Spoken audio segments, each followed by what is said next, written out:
जब हम ऑप्शनल का हिस्ट्री का सिलेबस देखते हैं तो one of the topic is 14th century and 14th century India का सबसे पहला टॉपिक है Khalji revolution. What do we understand by the term Khalji revolution? Term है खलजी रिवॉल्यूशन। खलजीज का टाइम पीरियड क्या है? 1290 to 1320. They were in power for only 30 years. Yet, अगर जो दूसरी डायनेस्टीज देखें जैसे कि सैयद हैं, लोधीज हैं, they were in power for more than 30 years, more than the time when खलजीज were in power. पर जो खलजीज का इम्पैक्ट है दिल्ली सल्तनत पे वो बहुत ही ज़्यादा प्रोफाउंड है, वो बहुत ही ज़्यादा है। इसलिए इस टाइम पीरियड को नाम दिया गया है Khalji revolution and it is part of the syllabus. तो पहले हमें देखेंगे कि ये टर्म किसने दी है। The term Khalji revolution was given by doctor Mohammad Habib. He was a famous historian of Aligarh university. तो नाम है doctor Mohammad Habib.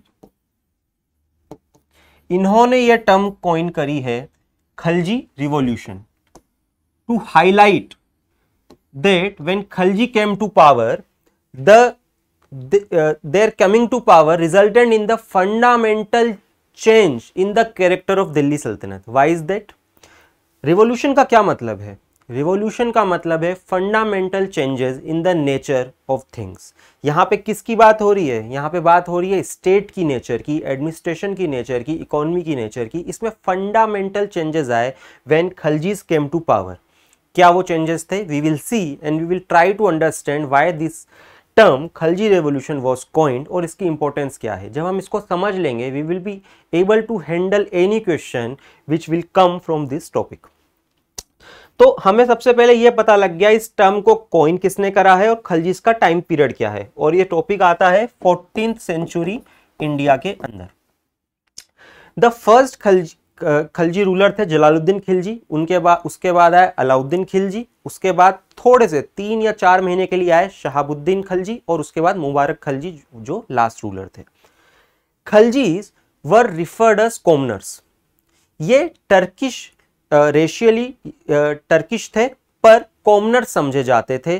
Before this time period Delhi सल्तनत का जो time period establishment 1206 and before they came to power, Khaljis came to power, ये जो time period है till 1290, इस टाइम पीरियड में जो ये टाइम पीरियड है इसमें ज्यादातर जो हायर पोस्ट हैं वो मोनोपोलाइज्ड करी गई थी टर्किश नोबिलिटी के द्वारा।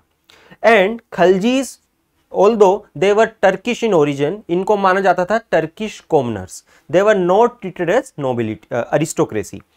तो जितने भी हाई ऑफिसेज हैं most of the time they were monopolized by Turkish aristocracy.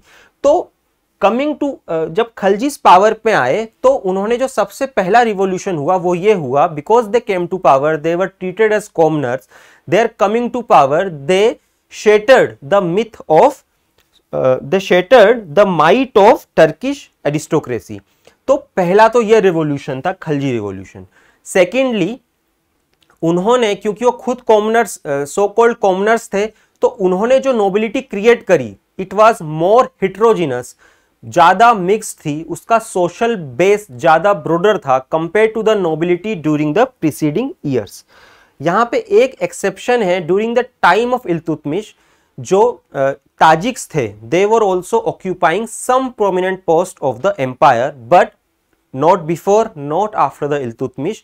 Tajiks की भी इंपॉर्टेंस उतनी नहीं थी। जो हम एग्जाम्पल देखते हैं याकूब्स, रेहान या फिर Khaljis in the during the time of Balban, some Khaljis were appointed in the border areas of north west. उनका अपॉइंटमेंट प्रोमिनेंट पोस्टिंग पे, it was an exception not a rule. So Yakub हो, इंडियन मुस्लिम रेहान हो या फिर खलजीज हो, before the time period of 1290 they were not given prominent position in the court. So the first term हमने क्या देखा revolution में कि ये कॉमनर्स थे और इनका कमिंग टू पावर क्या शेटर्ड हुआ, they shattered the hold of Turkish nobility. और सेकंड पॉइंट क्या है, जो सोशल बेस था वो ब्रॉड हुआ और they created heterogeneous nobility, heterogeneous nobility. और इस नोबिलिटी में it was possible for a merit, जो मेरिट है एक मेरिटोरियस नोबल के लिए, it was possible to rise in the rank which was not possible before the time period of Khaljis. So these are the first 2 points. अगर हम आगे देखें तीसरा पॉइंट क्या है, the third point, outlook of the state. Outlook of the state से क्या मतलब है? बलबन, हमको पता है बलबन की जो पॉलिसीज थी they were very harsh. Balban blood on iron policy को फॉलो करते थे, पर Jalaluddin when came to power, because he himself was treated as a commoner in the sense, not in the literal sense, commoner in the sense of nobility, कि common noble है ना कि aristocratic noble है। So he propounded a concept of benevolent state based on the goodwill of people. Later time में कई जो ruler आए उन्होंने बेनीवोलेंट स्टेट के कॉन्सेप्ट को आगे बढ़ाया, बट द फर्स्ट रूलर जिसने benevolent state based on the goodwill of people जिसको प्रोपाउंड करा और जिसको आगे बढ़ाया, that person was Jalaluddin Khilji, and he was not given due share due share कि उन्होंने ये प्रोपाउंड किया है। हम जनरली उनके बारे में इतना पढ़ते भी नहीं है, but this is the third point which can be used in Khalji revolution, although this point was reversed later, this policy was reversed by his successor Alauddin Khilji. पर this is one of the point जो Khalji revolution में आप use कर सकते हैं कि जो outlook of state है वो जलालुद्दीन खिलजी से के आने से चेंज हुआ। और कौन सा आउटलुक उन्होंने अपनाया? बेनीवोलेंट स्टेट का, state which is based on the goodwill of people. और fourth point, imperial outlook. Khaljis gave Delhi Sultanate an imperial outlook in a true sense, and उन्होंने एग्रेसिव टेरिटोरियल एक्सपेंशन की policy को pursue किया, which was in contrast of Balban policy. Balban की क्या policy थी? Consolidation, defensive approach. Balban वो adopted defensive approach, consolidation of empire. But जैसे ही खलजी आए उन्होंने क्या उन्होंने प्रोपाउंड करा? Imperial outlook in the form of aggressive territorial expansion. That is why during the time of Alauddin Khilji a north eastern principality converted into all Indian empire. क्यों? क्योंकि वो क्या फॉलो कर रहा था? Aggressive territorial expansion. It is one of the reason Khalji time period को Khalji revolution का नाम दिया गया, बिकॉज ऑफ दीज चेंजेस। इसके अलावा क्या करा? फिफ्थ पॉइंट जो है वो है large number of reforms were initiated during the times of Khaljis in almost each and every sphere. जो हम देखेंगे क्या क्या थे, in military sphere, in economic sphere, in administrative sphere, large number of reforms were initiated. This is the fifth point. Six point, a new kind of principle of separation of power was propounded by Alauddin Khilji. यहाँ पे principle of separation of power से क्या मतलब है? principle of separation of power का मतलब है Alauddin Khilji did not allow the religious class to interfere in the administrative and state के matter में, administrative matters and the matter of state। principle of strength ये भी propound करा खलजीज ने। क्यों? because खलजीज were not the rightful ruler of the Delhi Sultanat according to many of the nobles. Balban ने propound किया था डायनेस्टिक सक्सेशन, पर क्योंकि वो खलजीज ना तो ब्लू ब्लड के थे, ना Khaljis were considered as aristocratic elements in Turkish nobility, so they want something to justify their ascent to the throne. तो उन्होंने क्या प्रोपाउंड करा? उन्होंने प्रोपाउंड करा principle of strength. According to it anybody can sit on throne based on his strength, and strength itself is sufficient reason that somebody can be a king. तो ये एक नया डिपार्चर था from the past practices, and the despotic nature provided to the kingdom, provided to the state is one of the new feature. Despotic आप कह सकते हैं कि अर्लियर रूलर भी डिस्पोटिक थे, पर despotism of A highest kind was witness during the time of Alauddin Khilji. 20 years, 30 years में से 20 ईयर कौन था? अलाउद्दीन खिलजी था। That is why because of these fundamental changes which were break from the past, the time period of Khaljis were termed as Khalji revolution. So अगर कोई भी सवाल, कोई भी क्वेश्चन ये आएगा why the time period of Khaljis were termed as Khalji revolution, तो आपको पता है टर्म किसने कॉइन करी है और इस खलजी रिवॉल्यूशन का मतलब किन किन बातों से है, ये हमने आज देखा. Now we will see the next topic which is, क्या है अगला topic? Theory of kingship. Theory of kingship किसकी? ऑफ अलाउद्दीन खलजी. अलाउद्दीन खलजी का टाइम पीरियड क्या है? 1296 टू 1316. इनके थ्योरी ऑफ किंगशिप का पहला पॉइंट है प्रिंसिपल ऑफ स्ट्रेंथ, जिसको हमने ब्रीफली अभी देखा था. पहला पॉइंट है principle of strength, that crown provides its own justification. We will see in detail. The second point is principle of separation of power. Separation of power. Third is imperialism.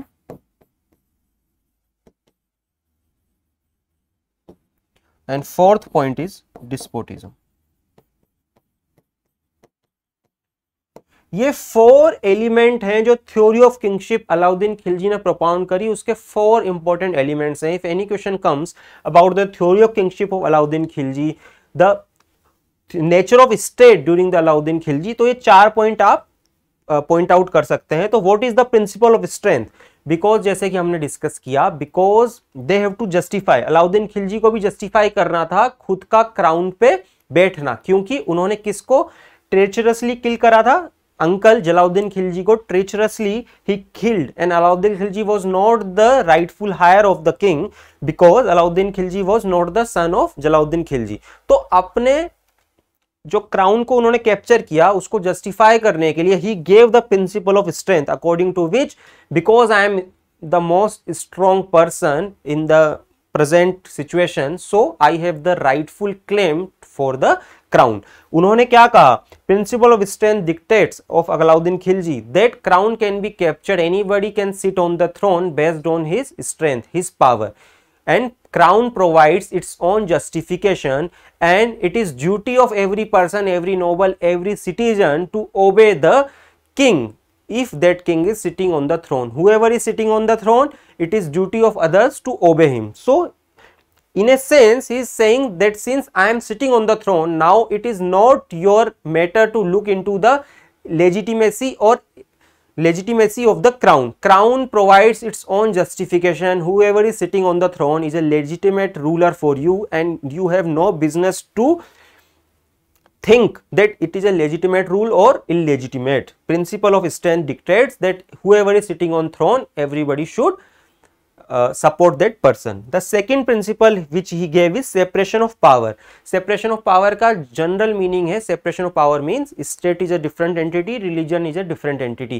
But ये secular term नहीं है in the modern sense. What he wants to dictate, he wants to say, since I am the king, I have the sole responsibility and sole authority to decide in which way state will function. I will not accept any interference from either religious class or any other class of the state. So I have the sole authority, sole power. So in separation of power, it means that religious people or any other kind of gentry will not interfere in the state matter. The king's word will be the last. Imperialism. Imperialism, we have seen that he has pursued a expansionary policy in the terms of territorial expansion, and he was an imperialist of highest order. इसलिए उनका एक नाम क्या था, एक title क्या था? सिकंदर सानी. Person like Sikandar. सिकंदर मतलब एलेक्जेंडर. सिकंदर सानी was a title of Alauddin Khilji. Sikandar के जैसा, सिकंदर सानी. Imperialism. So first he captured North India, Central India, Western India, and he was the first ruler of Delhi Sultanate who went beyond Vindhyas and captured areas south of Vindhyas. Why?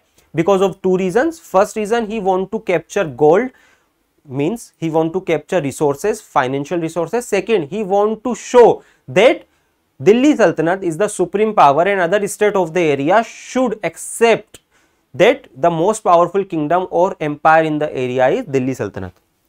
The fourth theory of kingship of Alauddin Khilji is despotism. Despotism means king has all powers. King is all powerful. So during the time of Alauddin Khilji, despotism of highest nature was witnessed.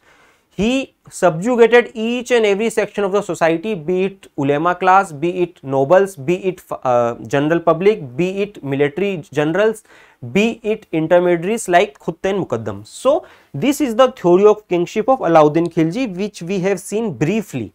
Okay, the next topic of today is administrative reforms. Administrative reforms of Alauddin Khilji. देखिए, when Alauddin came to power, the most important thing और most prominent thing जिसने उन्हें परेशान किया वो थे recurrent होने वाले रिवोल्ट और rebellions. Because of the revolt and rebellions का इतना बार बार होने से Alauddin Khilji felt that it is hampering the stability of the state और उनकी खुद की पोजीशन भी इससे इफेक्ट हो रही थी. So he gave it a thought and he reached to the conclusion that there are 4 reasons जिसकी वजह से बार बार रिवोल्ट और रिबेलियन हो रहे हैं and the safety of state is in danger because of these 4 reasons. क्या 4 reasons है? What were the 4 reasons according to Alauddin Khilji which was resulting in recurrent revolt and rebellion? First, excessive wealth with people. According to Alauddin Khilji, excessive wealth जो लोगों के पास है it is giving them enough resources to revolt and rebel against the Sultan. Second, क्या reason उन्होंने दिया? Intelligence failure, यानी कि intelligence के फेलियर के कारण सुल्तान जो है उनको पता ही नहीं लगता what is happening in the different parts of empire, what is happening among nobles, and सुल्तान को पता नहीं लग पाता कि उनके against what is happening. So intelligence failure is one of the reasons of recurrent revolt and rebellions against the sultan according to Alauddin Khilji. The third point which is thought, which is उनके according जो reason था वो था consumption of wine. Consumption of wine according to Alauddin Khilji, consumption of wine के कारण लोगों के अंदर एक थॉट आता है कि मैं रिबेल कर दूं, रिवोल्ट कर दूं, किसके अगेंस्ट? सुल्तान के against. According to Alauddin Khilji, in a normal, in their senses, no sane person will harbour such thoughts. And fourth is intermarriages among nobles. Intermarriages among nobles. Intermarriage होने से क्या होता है? जो नोबल्स हैं अगर वो इंटरमेरिजेस करेंगे तो बॉन्ड बनेगा डिफरेंट नोबल्स के बीच, और डिफरेंट नोबल्स सिंगल नोबल नहीं रहेंगे, बिकॉज जब उनके शादी होगी, मैरिज होगी, तो they will come together and they can present a formidable front against sultan. अगर शादी ही नहीं होगी, इंटरमेरिज नहीं होगी, तो they will be different entities. उनके इंटरेस्ट कंबाइन नहीं होंगे, इंटरेस्ट कंबाइन नहीं होंगे, तो there are chances that they will not come together against sultan. These are the 4 reasons according to Alauddin Khilji जिनके कारण बार बार रिबेल्स हो रहे हैं, बार बार रिवोल्ट हो रहे हैं, रिबेलियन हो रहा है. तो अलाउद्दीन खिलजी ने सोचा कि मैं कुछ ऐसा करूं कि चारों चीजें हेम्पर ना करें स्टेबिलिटी ऑफ स्टेट को. So according to Barani, Ziauddin Barani in his famous book Tarikh-e-Firozshahi has written extensively that because of these 4 reasons Alauddin Khilji को लगा कि बार बार रिवोल्ट एंड रिबेलियन हो रहे हैं. So he passed 4 administrative ordinance to tackle this situation. What were the 4 ordinances? The first ordinance which he gave, जो उन्होंने इंप्लीमेंट किया उसमें क्या था? To take away the excessive wealth lying with the people. तो क्या कैसे लेंगे एक्सेसिव वेल्थ को? कैसे लेंगे?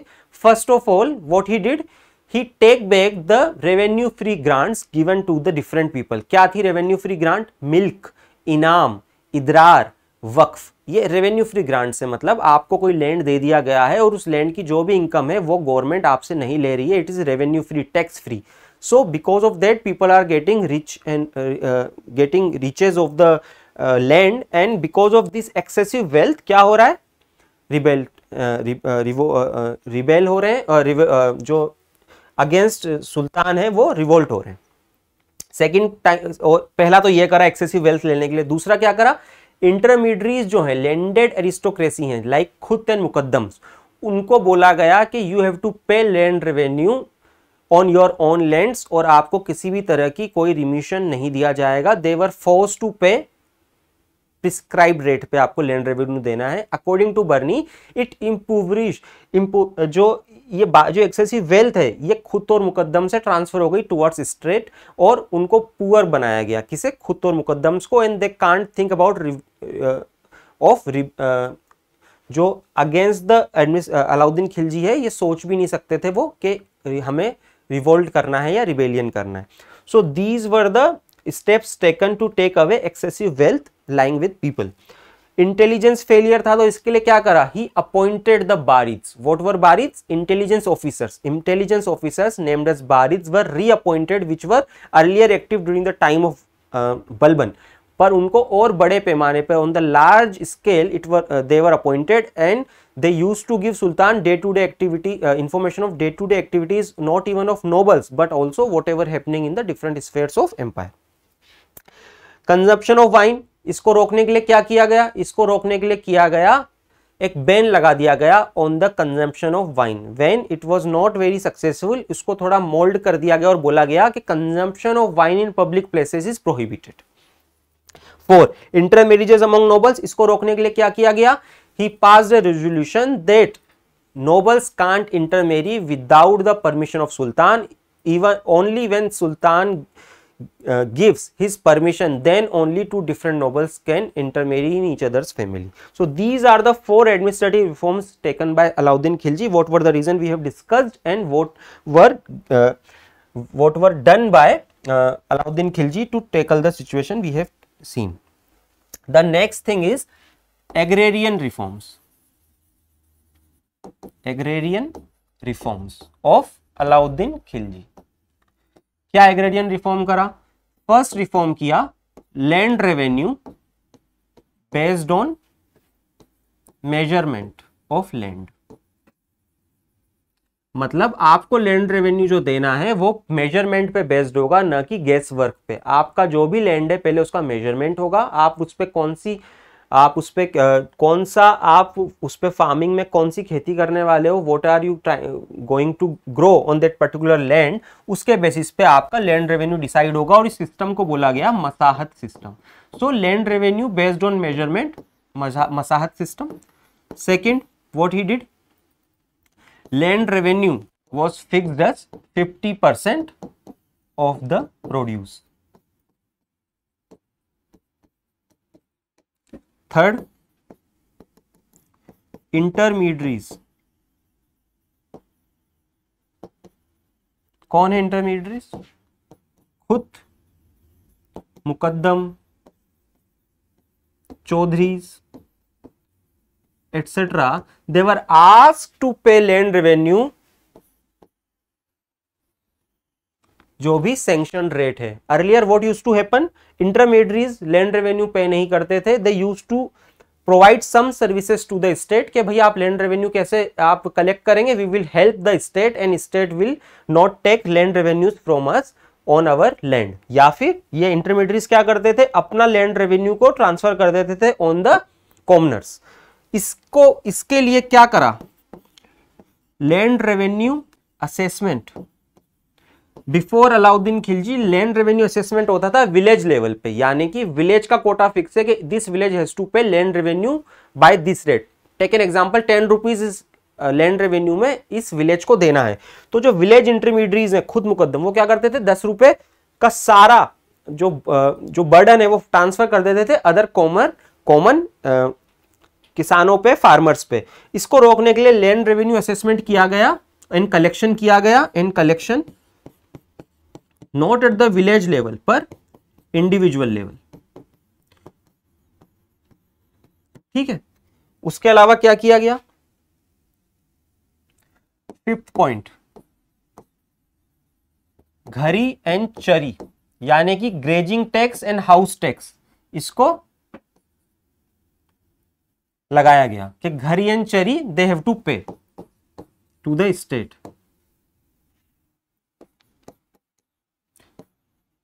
It can be paid in cash and kind, क्या? Land revenue.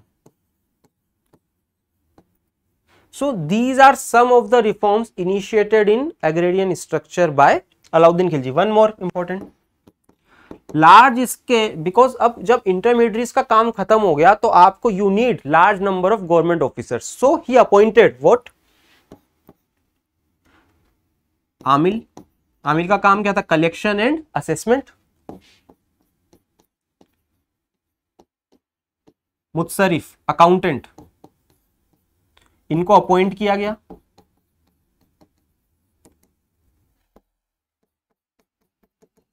दीवान ए मुत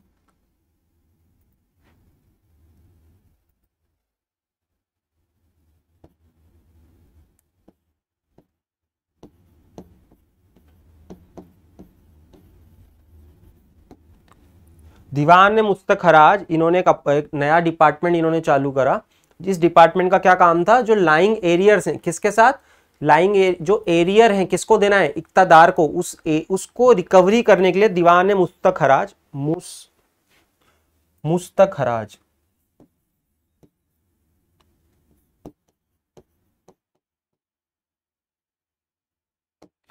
मुत्सखराज, दीवान मुत्सखराज, इसको ये नया डिपार्टमेंट बनाया जिसका काम था जो एरियर्स हैं, किसके साथ? इक्तादार के साथ जो एरियर हैं उसको रिकवरी करने के लिए। इसके अलावा और क्या उन्होंने करा? चेकिंग। क्या चेक करोगे? Land revenue records. किसके? लैंड रेवेन्यू रिकॉर्ड्स किसके चेक करोगे? लैंड रेवेन्यू ऑफिशियल्स के। कौन है लैंड रेवेन्यू ऑफिशियल्स?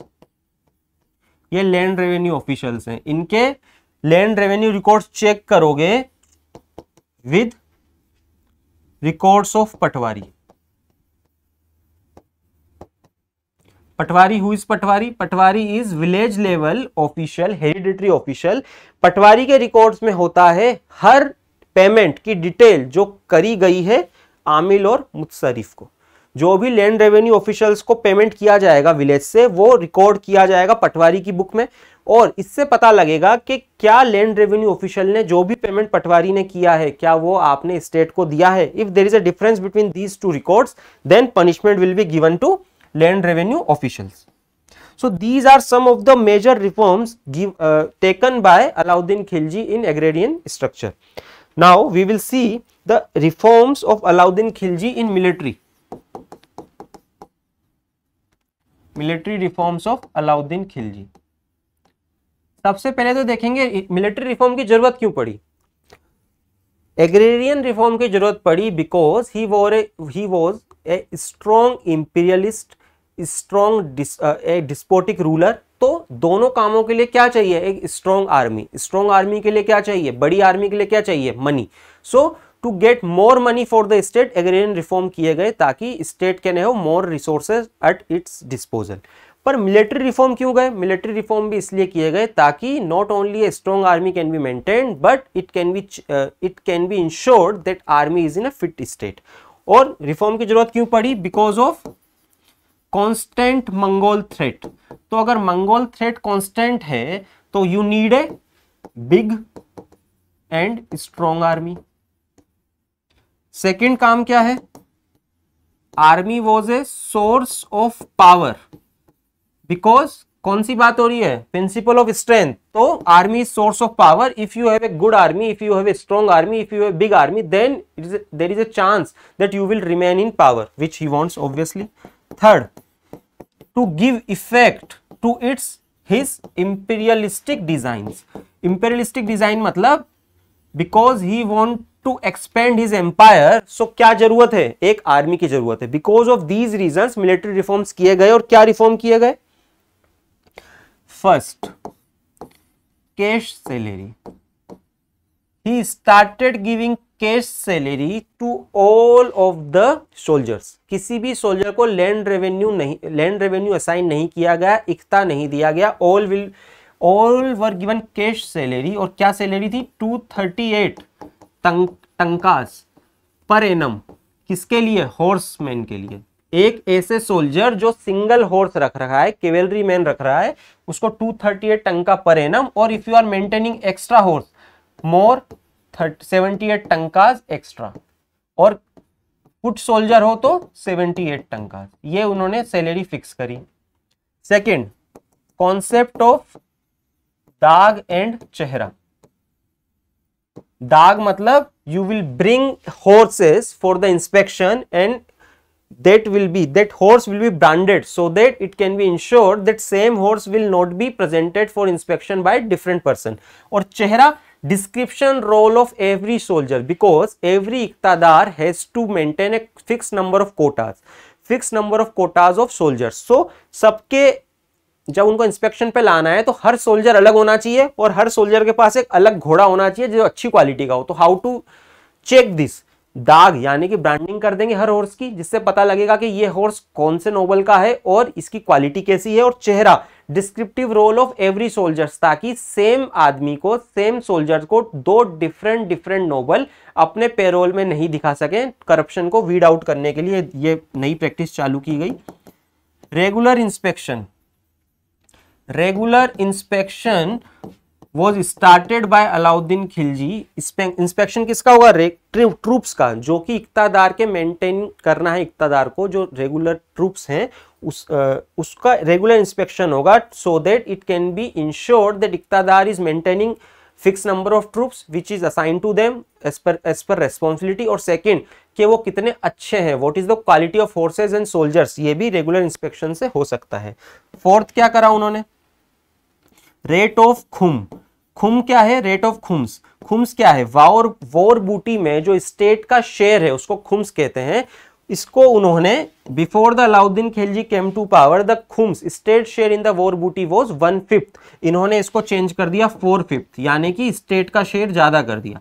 अगर आपने वॉर बूटी में, वॉर स्पॉइल में आपने 100 रुपए की लूट करी है, तो 80 रुपया आपको किसको देना है? स्टेट को देना है। पहले कितना देना था? 20 रुपया, अभी 80 रुपया स्टेट को देना है। ये इन्होंने चेंज करा। और क्या चेंज करा? देखिए, सबसे ज्यादा जरूरी, जैसे कि आज की लड़ाई में टैंक्स हैं, उस जमाने की लड़ाई में घोड़े थे, कैवेलरी थी। तो to ensure that state has best supply of forces, best equipment, best weapons, ये इंश्योर करने के लिए क्या किया गया? हॉर्सेस और वेपन्स प्रोवाइडेड किए गए डायरेक्टली स्टेट के द्वारा to soldiers. These are the reforms, military reforms taken by Alauddin Khilji. Now the most important last topic related with Alauddin Khilji is market reforms. Market reforms of Alauddin Khilji, इसकी information हमें detail में मिलती है only one source, Ziauddin बर्नी, तारीख फिरोज शाही, जिसमें उन्होंने detail में बताया है कि what were the ordinances, what were the regulations propounded by the Alauddin Khilji for the market reforms. Market reforms of Alauddin Khilji were novelty of the age because the such extensive market reforms were never initiated by any of the ruler, ना इसके पहले ना इसके बाद ही। अभी हम देखेंगे कितना एक्सटेंसिव था, और ये इसलिए भी फेमस है क्योंकि ये नोवेल्टी ही नहीं थी, it was a successful reform, successful experiment. इसके बाद भी मोहम्मद बिन तुगलक ने डिफरेंट काइंड ऑफ नोवेल्टी, नए एक्सपेरिमेंट करे, like token currency experiment, but it was a failure, but reforms of Alauddin Khilji were a success.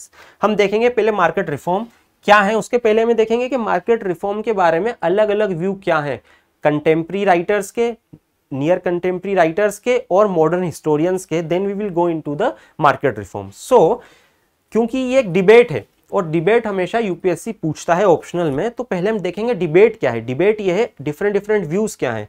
सो सबसे पहले हम अमीर खुसरो in his book खजेन उल फतू ये लिखते हैं, the reason of market reforms initiated by Alauddin Khilji is philanthropic in nature. लोगों का भला करने के लिए रिफॉर्म थे, फिलोंथ्रोपिक इन नेचर थे, ये लिखते हैं अमीर खुसरो। बर्नी क्या लिखते हैं? Ziauddin Barani in his book Tarikh Firoz Shahi दो रीजन देते हैं। पहला reason, market reforms were initiated by Alauddin Khilji to have a large army at low cost, and second to weaken Hindu intermediaries like Khut and Muqaddams so that no revolts can be initiated against the Sultan by the Hindu intermediaries। ठीक है, ये बर्नी कहते हैं। हामिद उद्दीन कलंदरी, इन्होंने एक मलफूजात लिखा है। मलफूजात क्या होता है अभी बताते हैं। उसका नाम है खेर उल मजलिस। खेर उल मजलिस लिखा है हमीदुद्दीन कलंदरी ने, जो कि एक है मलफूजात। मलफूजात क्या होता है? Malfuzat is conversation of sufi with different people, mostly disciples. तो कन्वर्सेशन जो भी एक उस टाइम पीरियड के सूफी सेंट ने अपने ऑर्डिनरी जो लोग आए उनके साथ या फिर अपने डिसाइपल्स के साथ करा, उसका कलेक्शन को मलफूजात कहा जाता है, जिसमें कि बहुत बार इंपॉर्टेंट इंफॉर्मेशन मिलती है टाइम पीरियड की। सो हमीदुद्दीन कलंदरी ने खेर उल मजलिस नाम के एक मलफूजात में जो किसके बारे में बताता है, जो कन्वर्सेशन बताता है चिराग Delhi, Nasiruddin Chirag Dehli, which was who was a famous sufi saint during the 14th century, जो कि चिश्ती सिलसिला से रिलेटेड थे। वो अपने इस मलफूजात में लिखते हैं कि market reforms were initiated by the sultan Alauddin Khilji for the desire to do good to the people of Delhi, यानी कि फिलोंथ्रोपिक इन नेचर बता रहे हैं। तो ये तो हमने, अब देखिए इनमें कंटेम्प्री कौन है? अमीर खुसरो कंटेम्प्री है क्योंकि वो अलाउद्दीन खिलजी के साथ था। बर्नी और हमीदुद्दीन नियर कंटेम्प्रीज है because they have written after the date of Alauddin Khilji but in the same century 14th century, so near contemporary.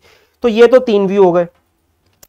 इसके अलावा अगर हम मॉडर्न स्कॉलर हिस्टोरियंस पे आए तो तीन हिस्टोरियन हमें देखने हैं, के.एस. लाल, डॉक्टर मोहम्मद हबीब, जो कि हमने अभी देखा था, जिन्होंने क्या कहा था, क्या नाम दिया था, खलजी रिवॉल्यूशन, और अगले हैं डॉक्टर इरफान हबीब।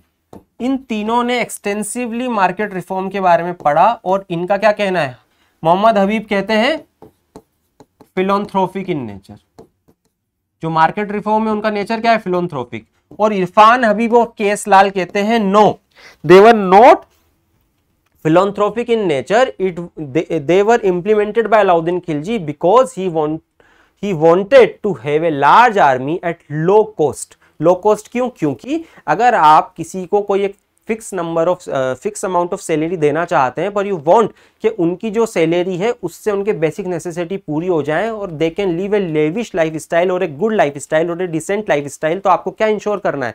या तो आप सैलरी बढ़ाओ, क्योंकि उनको जो जो चाहिए वो अगर सैलरी में नहीं आ रहा है तो सैलरी बढ़ाओ, या फिर आप सैलरी उतनी रखो और जो कॉस्ट, जो उनकी एक्सपेंडिचर है उसको कम कर दो, यानी कि जो जो चीजें उन्हें चाहिए उनकी कॉस्ट अगर कम कर दोगे तो उतने पैसे में काम चल जाएगा। तो कॉस्ट कम करने के लिए मार्केट रिफॉर्म्स लाए ताकि फिक्स कर दी जाए बेसिक नेसेसिटीज की प्राइस, और it should not have inflation should not have a impact, ताकि सैलरी बढ़ाने की जरूरत ही ना पड़े। तो इरफान हबीब और के.एस. लाल कहते हैं कि मार्केट रिफॉर्म्स का जो बेसिक नेसेसिटी थी या बेसिक पर्पस था वो था to have a large army at low cost. तो अब हमने क्योंकि 5-6 ओपिनियन देख लिए, तो अगर कंक्लूजन क्या निकालेंगे? कंक्लूजन हमें कहना है कि इट अपीयर्स, डिफरेंट व्यू आप दीजिए और फिर अगर आपसे पूछा जाए कि आपके अकॉर्डिंग क्या व्यू है, तो आप कहेंगे कि these are the views of different scholars and different contemporary writers जो पहले थे, और ये हिस्टोरियंस के व्यू, और आप कहेंगे कि it appears that A despotic ruler like Alauddin Khilji want to have a large army, strong army at low cost. It appears that this is the main reason because the despotic ruler first want to have his position उनको क्या खुद की position को strengthen करना चाहेगा, और हम कहां से उसका सपोर्ट कर सकते हैं? Theory of kingship propounded by Alauddin Khilji, because he has given the thought that kingship provides its own justification, anybody can sit on throne on the basis of principle of strength. तो पहला वो क्या करना चाहेगा, डिस्पोटिक रूलर है, imperialistic design रखता है, तो first of all he wants to have a strong army. उसके बाद जो भी हो वो देखा जाएगा। तो पहला purpose, main purpose, it appears that main purpose is having a strong army at low cost. तो ये तो डिबेट और इसका हम आंसर कैसे लिखेंगे। Now we will see market reform है क्या, थे क्या, हम शॉर्टली देखेंगे इंडिकेटिव वे में पर डिटेल में। तो पहला तो मार्केट रिफॉर्म का था दीवान ए रियासत, एक नया डिपार्टमेंट बनाया Diwan e Riyasat to have market reforms. 3 types of markets were established in Delhi. क्या क्या मार्केट्स थे, पहला मार्केट है ग्रेन मार्केट। इसमें क्या मिलेगा, इसमें ग्रेन मिलेंगे, डिफरेंट काइंड ऑफ ग्रेन्स मिलेंगे। इसको नाम दिया गया मंडी, ग्रेन मार्केट, ग्रेन मंडी। सेकंड मार्केट का नाम था सराय अदल। यहां पे क्या मिलेगा, यहां पे मिलेगा क्लोथ्स और plus costly items like sugar, ghee, butter, ठीक है। और तीसरा मार्केट है slave market plus living beings, यानी कि लिविंग एनिमल्स, यानी कि हॉर्सेज हैं, बर्ड्स हैं, डिफरेंट थिंग्स। तो 3 डिफरेंट टाइप्स ऑफ मार्केट बनाए गए और एक नया डिपार्टमेंट बनाया गया दीवान ए रियासत इसमें मार्केट रिफॉर्म्स में। फिर तीसरा पॉइंट क्या है, तीसरा पॉइंट है सुहुना ए मंडी, अपॉइंटमेंट ऑफ सुहुना ए मंडी। सुहुना क्या है, ऑफिशियल, किसका official, shahna i mandi, official of mandi, जिसका नाम सुहुना ए मंडी है। सुहुना ए मंडी अपॉइंट किया गया to look after different 3 market से, उनको लुक आफ्टर करने के लिए ये अपॉइंट किया गया। अब क्या लुक आफ्टर करेंगे, इन मंडीज में क्या होगा, prices of each and every item was fixed by Sultan himself. Sultan himself. और क्या किया गया, वेट एंड मेजरमेंट,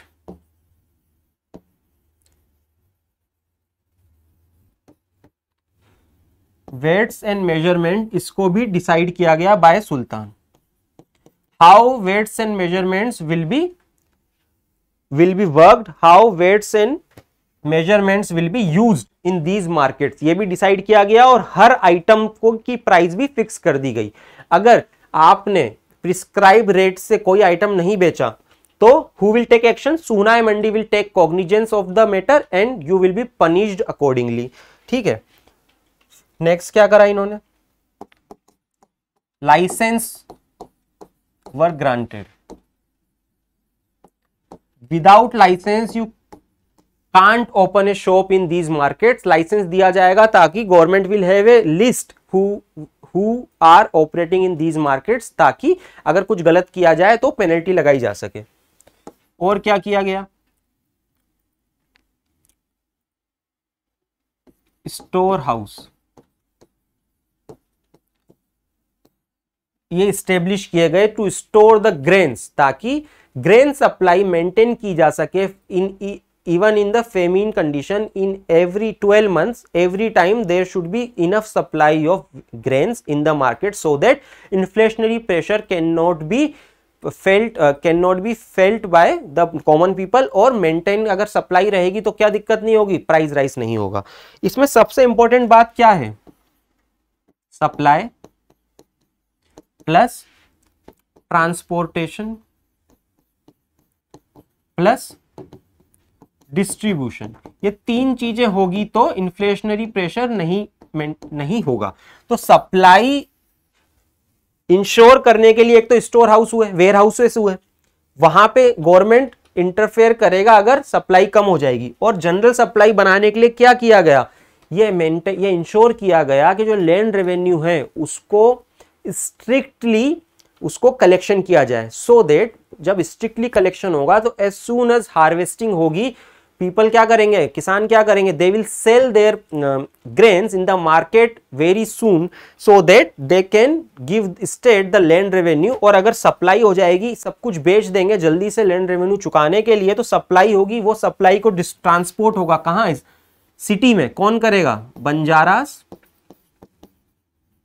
प्लस केरावानीस।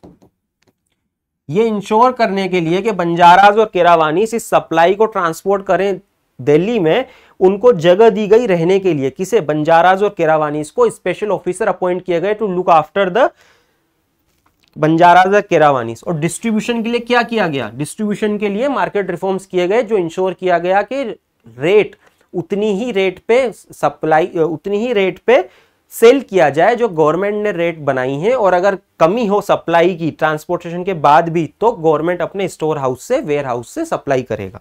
और क्या किया गया, और किया गया मुनहियान। मुनहियान क्या है, स्पाइस। स्पाइस अपॉइंट किए गए ये देखने के लिए कि कोई रॉन्ग प्रैक्टिस तो नहीं हो रही है। और क्या किया गया, हमने देखा लाइव मार्केट भी है जिसमें लिविंग बींग्स है, हॉर्सेस, स्लेव्स, ये वहां सेल हो रहे हैं। इनकी सप्लाई मेंटेन करने के लिए क्या किया गया, मुल्तानीस क्या है, मर्चेंट्स हैं, अफगान मर्चेंट्स हैं जो कि क्या लाते हैं, हॉर्सेस और स्लेव्स। इनको क्या करा गया, इनको बोला गया form association. These associations will be given advance money by state and they have to sign a deed with state stating that we have taken money from the state and we are promising that we will bring horses, slaves and other commodities like clothes in required number and we will sell them at the prescribed rate as per the given by the sultan। and because now they have formed themselves in an association, अगर किसी ने ऐसा नहीं करा तो association की responsibility है fix करना कि they will take immediate and urgent and strict action against those people who are part of association taken money from the state but not adhering to the state verdict। तो ये किया गया। इससे क्या हुआ, हॉर्सेज और स्लेव्स की continuous supply, clothes की कंटिन्यूअस सप्लाई, ग्रेन्स की कंटिन्यूअस सप्लाई मेंटेन की गई। ये सब रीजंस, ये सब काम करने से क्या हुआ, इन्फ्लेशनरी प्रेशर नहीं रहा। इन्फ्लेशनरी प्रेशर नहीं रहने से जो कि मार्केट रिफॉर्म्स हैं वो सक्सेसफुल रहे because of these reasons. And supply में रही, मार्केट में प्राइस नहीं बढ़ी और जितनी भी सैलरी सोल्जर्स को मिल रही थी उस सैलरी में they can live a happy and comfortable life and state don't have to spend more money for maintaining a large number of army, large number of soldiers. इसका फायदा नुकसान देखिए। इफेक्ट ऑन स्टेट अगर बोलें, state पे क्या effect हुआ, state पे इफेक्ट क्या हुआ, large army state can maintain large army without having extra load on the exchequer या extra load on treasury. Large army maintain कर पाई, क्या हुआ, स्टेट की पावर इंप्रूव हुई क्योंकि स्टेट के पास क्या है, क्या है, लार्ज आर्मी। नोबल्स के साथ क्या हुआ, नोबल्स की पावर डिक्रीज हुई क्योंकि नोबल्स की power is indirectly proportional to power of sultan as well as जो हॉर्सेज आ रहे थे, horses were very important for military purposes. जो हॉर्सेज आ रहे थे उसके ऊपर भी कोटा सिस्टम लगा कि each and every person can have limited number of horses and other things from the market because क्या है, मार्केट में उनकी रेट फिक्स है। तो और सुल्तान ने प्रमोट करा कि जो भी हॉर्सेज आप ला रहे हो first sell them to the state. तो नोबल्स की पावर डिक्रीज हुई। अगर हम पूछें पीजेंट पे क्या फर्क पड़ा, तो पीजेंट्स पे नेगेटिव इंपैक्ट हुआ। कैसे, because they have to sell their product. क्या प्रोडक्ट है, अपना उनका प्रोडक्ट है ग्रेन। ग्रेन को उन्हें बेचना पड़ रहा है, डिस्ट्रेस सेल करना पड़ा है because of the harsh land revenue demands, and since the maximum price at which these grains can be sold in the market वो भी स्टेट ने फिक्स कर रखा है. So there is a upper limit which they can get for their product, जो कि क्या है, grain. So negative impact पड़ा peasants पे, because they most of the time they will not able to get the true value of their product. At the same time वो grain तो चला जाएगा, distress sell करनी पड़ेगी, और उनको जो प्रोडक्ट है most of the time they have to buy that, जो उनकी डेली नेसेसरी की थिंग्स हैं वो अपने आसपास के एरिया, रूरल एरिया से खरीदनी पड़ेगी, जो कि मार्केट रेगुलेशन के आउटसाइड का एरिया है, क्योंकि most of the market regulation were for the cities.